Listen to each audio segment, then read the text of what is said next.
नमस्कार। माली समाचार हिंदी में आपका स्वागत है। मैं दिनेश माली। आखिरी दिन गुजरात में जाति जनगणना कराने का प्रस्ताव पेश। कांग्रेस के कदम को बीजेपी ने किया खारिज। आइए जानते हैं विस्तार से। गुजरात विधानसभा के मानसून सत्र के आखिरी दिन शुक्रवार को कांग्रेस विधायक दल के नेता अमित चावड़ा ने राज्य में जाति आधारित जनगणना की मांग करते हुए एक प्रस्ताव पेश किया। इसमें पार्टी ने कहा कि वंचित जातियों की पहचान से नीति बनाने और संसाधनों के विवेकपूर्ण आवंटन में मदद मिलेगी। हालांकि बीजेपी सरकार ने इस प्रस्ताव को खारिज कर दिया। सत्तारूढ़ दल ने दावा किया कि प्रथम प्रधानमंत्री जवाहरलाल नेहरू ने जाति जनगणना के विचार को खारिज कर दिया था और कहा था कि इससे समाज में भेदभाव पैदा होगा।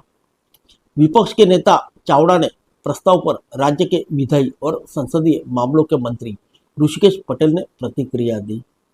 उन्होंने जाति आधारित जनगणना के प्रस्ताव को सत्ता हासिल करने के लिए कांग्रेस के केंद्रीय नेतृत्व द्वारा सक्रिय किया गया एक टूलकिट करार दिया। पटेल ने प्रस्ताव को यह कहते हुए खारिज किया कि जाति जनगणना कराना केंद्र सरकार के दायरे में आता है, राज्य के नहीं। विपक्ष के नेता चावड़ा ने प्रस्ताव पेश करते हुए कहा कि गुजरात में सामाजिक न्याय सुनिश्चित करने के लिए जाति जनगणना जरूरी है।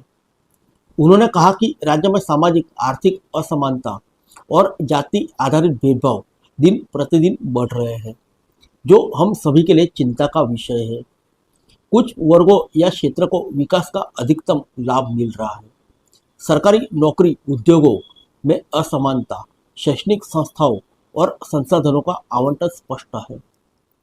चावड़ा ने कहा कि राज्य में जाति आधारित जनगणना के बिना संसाधनों का न्यायिक और न्यायसंगत वितरण संभव नहीं है।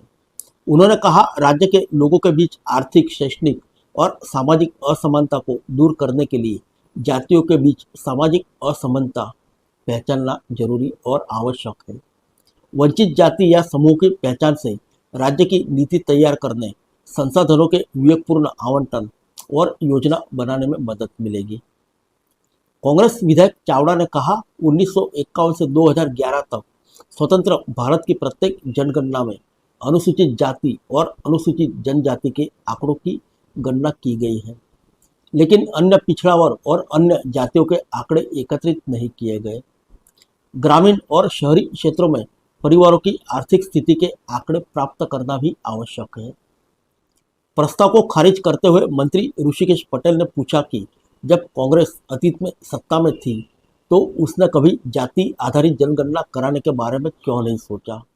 उन्होंने यहाँ तक कहा कि जवाहरलाल नेहरू ने भी इस विचार को यह कहते हुए खारिज कर दिया था कि यह देश को और विभाजित करेगा। यह एक टूलकिट है जिसे पार्टी के राष्ट्रीय नेताओं ने किसी भी तरह सत्ता हासिल करने के लिए सक्रिय किया है। कांग्रेस ने फूट डालो और राज करो नीति अपनाई है। वे एक गलत कहानी गढ़ रहे हैं। फिर मिलेंगे अगले बुलेटिन में अन्य किसी खबर के साथ। तब तक के लिए इजाजत दीजिए। नमस्कार।